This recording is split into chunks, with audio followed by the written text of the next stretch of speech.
Hello and welcome to WorldatWork TV. I'm Tanya Adamski. This morning I'll be speaking with Lenny Sanicola, Practice Leader for WorldatWork. We're going to be discussing employer-sponsored healthcare plans.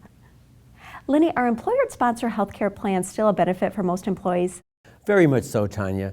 We saw very little exiting of employers in offering health care following the passage of the Affordable Care Act. And most surveys that you look at today clearly indicate that employees value the fact that they can access health care through their employers. On the employer side, because employers are still in the game and have not exited offering that coverage, it is an important part of the employee value proposition, and employers continue to invest in health care for their employees.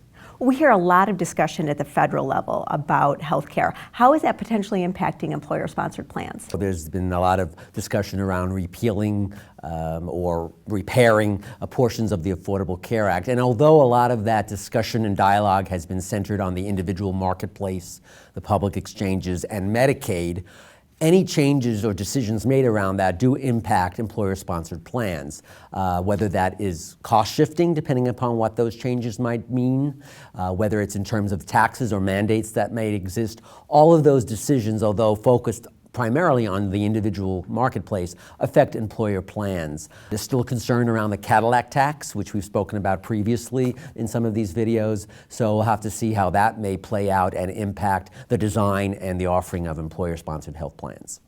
Well, what are some new trends that we're seeing around employer-sponsored plans? One of the biggest, hottest things right now is telemedicine. So telemedicine is the sort of the virtual office visit. So instead of face-to-face between provider and patient, you're doing a visit via some form of technology. Could be through a mobile app, it could be through a desktop, FaceTime kind of a thing, it could be through email. Virtual office visits is a lower cost alternative, as well as a time saver in terms of individuals being able to access a diagnosis quickly. And again, when we're talking about diagnoses, we're talking about sort of simple things, the cold, the pink eye, perhaps a strain or a sprain of some sort. We're starting to see a little growth in telepsychiatry, so in the behavioral health care space, taking that same approach with the virtual office visit and doing it more for mental health and behavioral health care, but that's just sort of starting out. The second trend, I would say, or something that's been emerging, is value-based benefit plan designs and payments. So from a design standpoint, you're trying to design a health plan more around the value that it offers, as well as trying to eliminate or decrease any cost barriers, so barriers that might prevent someone from seeking treatment. So an example, a lot of plans today, even if you put aside the Affordable Care Act mandates, often provide 100% coverage for preventative care and wellness checks. The point of that is we want to get people in earlier before any health conditions arise, and so there's value in doing that. So I'd rather pay up front, because not doing so may cost many more dollars down the road for both the employee as well as the employer. Another example in value-based benefit plan design is adjusting co-pays, co-insurance, or deductibles around reducing any cost barriers. So if I have a diabetes, I have a large population of people that have diabetes or asthma, I want them to take their medication, perhaps I lower the co-payment for their prescription.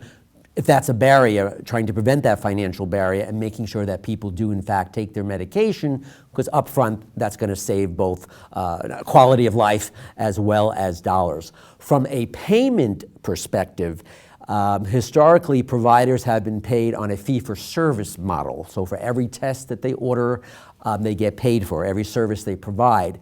Moving that needle to more fee for value. So we're going to pay for outcomes. We're going to pay for achieving certain quality goals or cost efficiencies. So again, moving more towards value as opposed to just paying for every test or service that's provided. The third thing that I would say is just there's been an explosion of data and technology in the healthcare space. Whether it's health companies, health and wellness companies, there's just specialty vendors for every possible condition out there or service. So, weight management providers, condition management providers like addressing diabetes, nutrition providers, transparency tool providers, smoking cessation providers, sleep, helping people sleep better. The list goes on and on. So there's this wealth of these vendors or service partners, and the challenge for employers is deciding what's appropriate based upon our workforce demographics, our workforce health issues, and partnering with perhaps many of these specialty providers.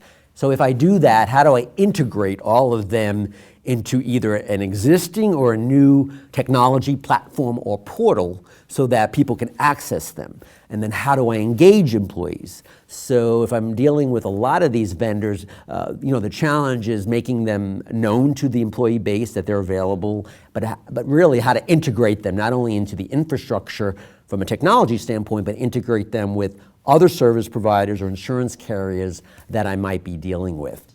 What do you see for the future of employer-sponsored healthcare?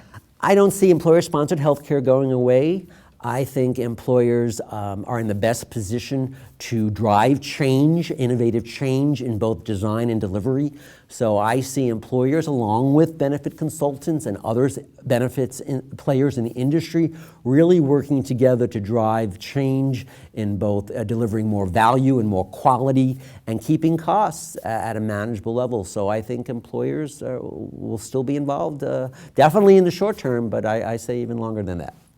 Thank you so much, Lenny. Thanks, Tanya. For WorldatWork TV, I'm Tanya Adamski.